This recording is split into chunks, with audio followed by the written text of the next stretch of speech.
Mesdames et messieurs, bonsoir et bienvenue sur les ondes de votre chaîne privée Sahel TV pour ce troisième numéro de votre émission L'Entretien. L'Entretien, 30 minutes pour convaincre, 30 minutes pour vous convaincre, chers téléspectateurs. Et pour ce troisième numéro, nous avons l'honneur et le plaisir de recevoir M.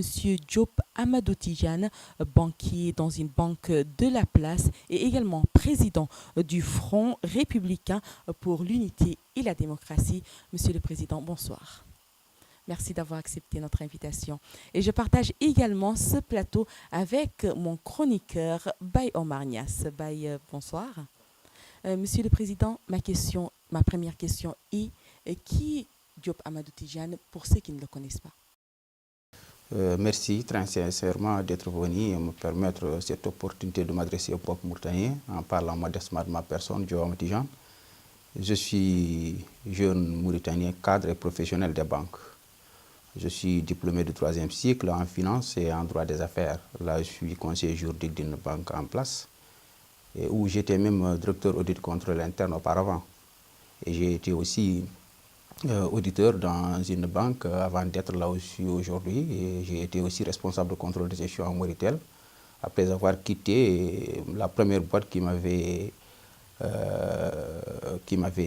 recruté juste à la fin de mes études de 3e cycle de l'Université Cheikh Anta Diop Dakar, en l'occurrence le cabinet BSD Associé, où j'ai été auditeur, responsable fiscal, à un certain moment responsable aussi de la gestion commerciale. On me parle, comme vous l'avez bien dit, beaucoup plus de IRA, peut-être pour certains qui ne me connaissaient pas, qui m'ont connu qu'à IRA. Mais je tiens à préciser que j'ai commencé à faire la politique depuis très longtemps, pas par passion, dois-je le préciser, toutefois, l'occasion me l'est permise, mais plutôt par devoir de patriotisme et de militantisme. J'ai été d'abord vice-président du mouvement pour la réconciliation nationale qui avait soutenu la candidature d'Ibrahim Sarr en mars 2007, qui s'était retrouvé avec 8%, 5e position sur 19 candidats. Et ensuite, à l'issue du congrès du 17 et 18 août 2007, j'ai été élu vice-président de ce parti. Et auparavant aussi, j'ai été président du collectif pour le changement et l'alternance. C'est un mouvement constitué de jeunes cadres qui avaient soutenu la candidature de Haïdallah face à l'ancien président Maouya Ould Ahmed Taya. Et d'ailleurs, lorsque Ismaïl Ould Amar, qui était directeur national de campagne de Haïdallah, avait été arrêté, il a été arrêté avec le secrétaire général de ce mouvement, Pape Haroun Gueye, avec lequel il a été jugé et condamné. J'étais président de ce mouvement. Ça, c'est en 2003. Donc, j'ai commencé mes premiers pas en politique, pas avec l'IRA, depuis il y a 10 ans de cela. Ça, c'est par rapport au premier aspect de la question. Le deuxième aspect de la question, oui, effectivement, j'ai été arrêté le 30 juin 2016. J'ai fait 5 mois en prison, ici en Oxford, avant d'être transféré à Zouérat. Jusque-là, je me demande, et je veux qu'on m'assiste pour connaître les raisons pour lesquelles j'ai été arrêté. En tout cas, le chef d'inculpation qui avait été retenu contre moi consistait à dire que c'est moi qui avais orchestré les fameux attentats, les fameux événements de Bouamotou. En réalité, il y avait une population haratine qui avait occupé un endroit et que la police a débarqué un jour pour déloger. Et il y a eu la résistance qui a entraîné, un événement incontrôlable qui était sanctionné par le fait que beaucoup de policiers avaient été blessés. La police ne va pas vous arrêter sans pour autant avoir quelque chose en main. En réalité, quand ils sont venus ici m'arrêter pour la première fois, ils m'avaient confondu avec quelqu'un qui s'était revêtu de l'uniforme de la police. Au début, c'était pour ça. Mais en fin de compte, quand ils se sont rendus compte que ce n'était pas effectivement, ils m'ont dit, oui, ce n'est pas toi, on en a la certitude maintenant, mais on t'accuse d'avoir orchestré cela. C'est toi qui as demandé aux militants d'IRA d'aller là-bas, frapper les policiers et brûler les bus. C'est ça qui avait été retenu contre moi. Et la cour criminelle de Nouakchott m'avait condamné à 15 ans de prison ferme. Et si effectivement cela était avéré, je me demande pourquoi la cour d'appel d'Alec m'a acquitté à l'issue du procès qui avait eu lieu en novembre. Donc, Monsieur Diop Amadou Tijane, on vous a libéré en novembre 2016, plus de 5 mois en prison. Et une fois dehors, M. Diop Ahmed Tidjane change radicalement de discours et crée un nouveau parti. Pourquoi? Je n'ai pas changé radicalement de discours, je dois le préciser. Je maintiens mon discours. Je dis que j'ai rompu officiellement mon appartenance à IRA pour des raisons relatives à la divergence d'approche et de stratégie politique de travail. Mais je disais que je quitte IRA en partant avec cette idéologie d'IRA qui consistait à dénoncer l'injustice, à œuvrer pour restaurer la liberté tout en chacun, à assister l'homme opprimé et à contribuer à l'émergence d'un état de droit pour cette patrie, à la patrie à laquelle j'appartiens. C'est pour cela que je n'ai pas changé de discours. J'ai quitté IRA, comme je viens de le souligner, par divergence d'approche stratégique, mais surtout de la façon avec laquelle IRA est gérée. Vous savez, toute organisation est régie par des textes, est régie par des lois et des règlements intérieurs qui doivent un peu servir de référence pour garantir la gestion de l'organisation, ce qui n'a pas été le cas à IRA. Depuis très longtemps, nous avons toujours œuvré pour restaurer, comment dirais-je, les conditions plus réglementaires pour faire fonctionner IRA, mais nous n'avons pas eu. Et en fin de compte, j'ai décidé de rompre, comme tant d'autres, beaucoup de militants ont quitté IRA. Ce n'est pas seulement moi. En même temps que moi, l'ancien vice-président Brahim, les Dati, ils sont très nombreux qui ont quitté. Certains ont décidé de créer une ONG de défense des droits de l'homme, notamment la Fondation Sahel, dirigée par mon ami Brahim Bilal Ramadan. Moi, je dis que je veux rompre officiellement avec les droits de l'homme. J'ai des ambitions politiques et c'est pourquoi mes camarades et moi, nous avons décidé de mettre sur pied une formation politique qui s'appelle le Front républicain pour l'unité et la démocratie. Mais M. Diop, en vous entendant de par ce qui s'est passé au tournant de ce mouvement-là, votre arrestation et depuis votre sortie, mais n'est-il pas une stratégie pour affaiblir ce mouvement? Parce que nous savons que le mouvement a eu une grande ampleur sur le territoire national, au niveau international, sur l'échiquier international. De par votre combat, n'y a-t-il pas une mainmise? Surtout, nous sommes à quelques années des élections.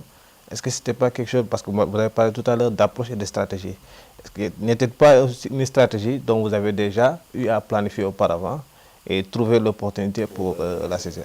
Non, je ne suis et je ne serai ni le m'animer d'une ambition d'affaiblir IRA, ce serait contradictoire d'ailleurs de mes propos, mais également de ce que je suis en train de faire aujourd'hui. Lors de mon discours à la suite de ma conférence de presse, quand j'ai annoncé ma rupture officielle avec IRA, j'ai félicité IRA, j'ai reconnu que le IRA a contribué largement dans l'émergence d'un état de droit et je les ai souhaité bon sens.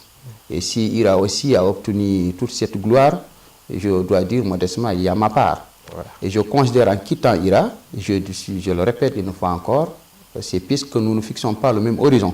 Quand j'ai décidé de mettre sur pied un parti politique, je pense qu'il doit être complémentaire à l'action de IRA.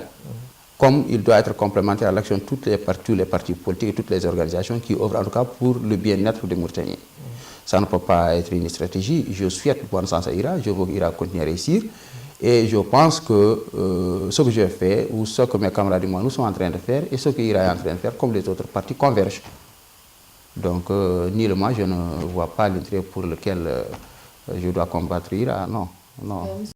Ahmed Tidjane, d'après quelques investigations que l'équipe de l'émission Entretien a fait, on a eu quelques échos, le fait que vous avez eu des problèmes avec Biram et qui ne nous a pas assisté au moment où on vous a déféré.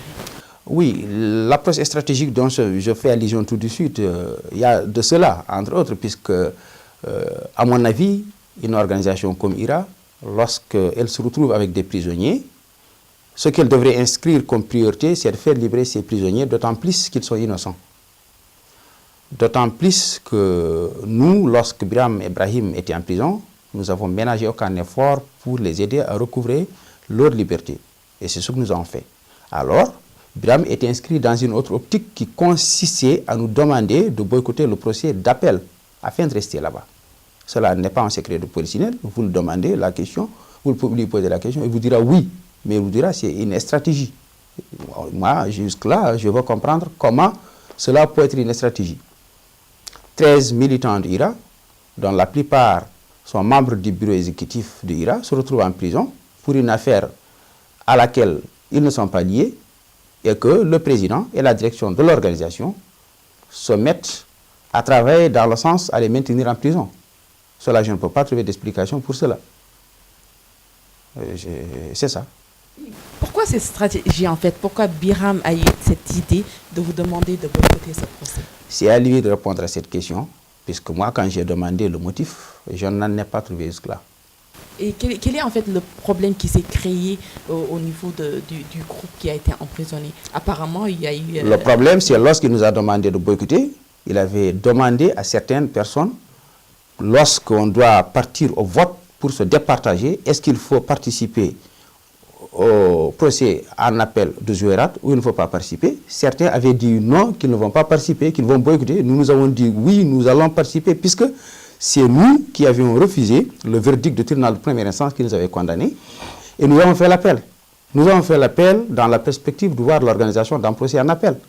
Nous avons fait l'appel puisque nous sommes convaincus d'être innocents. C'était une opportunité de prouver notre innocence, d'autant plus que toute la communauté internationale, à travers ces organisations des droits de l'homme, était représentée. C'était cela.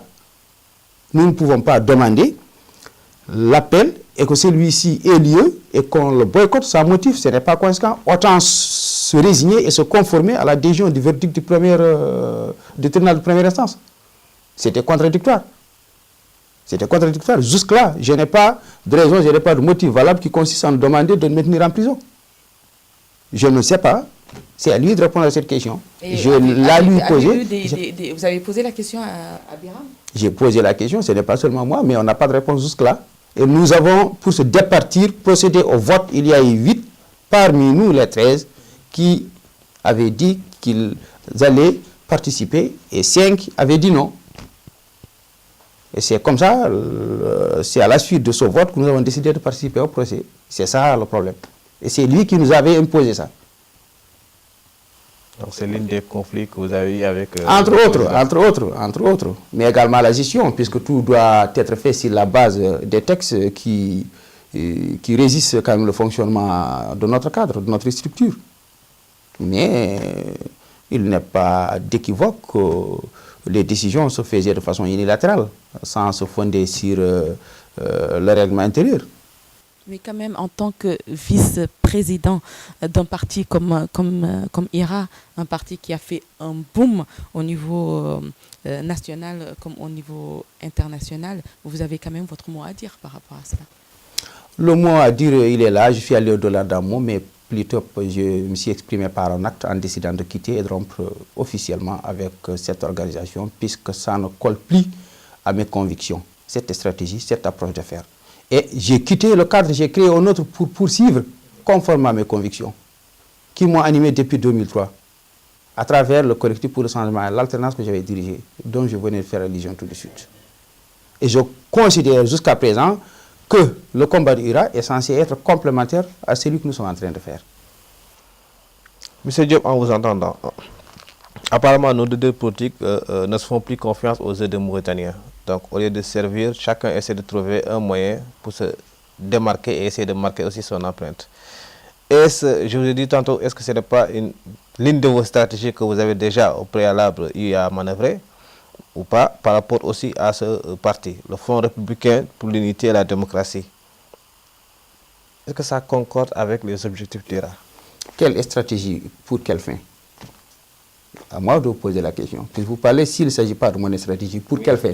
Parce que vous savez que le mouvement du parti IRA, comme Fatma a si bien dit tout à l'heure, il y avait déjà cet engouement, ce dynamisme de tous les négros mauritaniens qui se voyaient méprisés par rapport au pouvoir central, de par les doléances, de par l'esclavagisme, de par l'égalité toujours. Donc il y avait cette injustice partielle.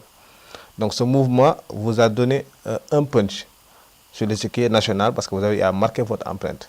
Mais vous nous avez cité de par votre sortie à la prison, il y a eu déjà une divergence entre vous et l'ensemble du parti. Loin de là, je dois intervenir tout de suite pour dire que le mouvement ne m'a pas donné un punch. Au contraire, moi j'ai contribué au mouvement, j'ai été au service du mouvement. Moi je pense qu'il faut préciser que le combat de l'homme opprimé n'a pas commencé avec IRA. IRA est né en 2008. AJDMR est un parti, ou Mouvement pour la réconciliation, est un parti qui a fait ses preuves. Sur 19 candidats, nous étions sortis 8e et j'étais directeur national de campagne, ou co-directeur. Nous, avec Bram, quand nous avons décidé de transposer notre combat sur l'espace politique, nous avons participé aux élections présidentielles. Nous avons eu 8%, c'est puisqu'il y a eu le boycott. Ça, c'est clair. C'est assez clair. Donc, moi, je pense que le mouvement ne m'a pas donné un parti. J'ai été directeur national, je dis, de AJDMR. AJDMR est beaucoup plus représenté sur l'échiquier national que IRA. Ce n'est pas comparable. Ça, je le dis. Monsieur Diop Ahmed Tijane, nous allons revenir juste après cette courte page de publicité.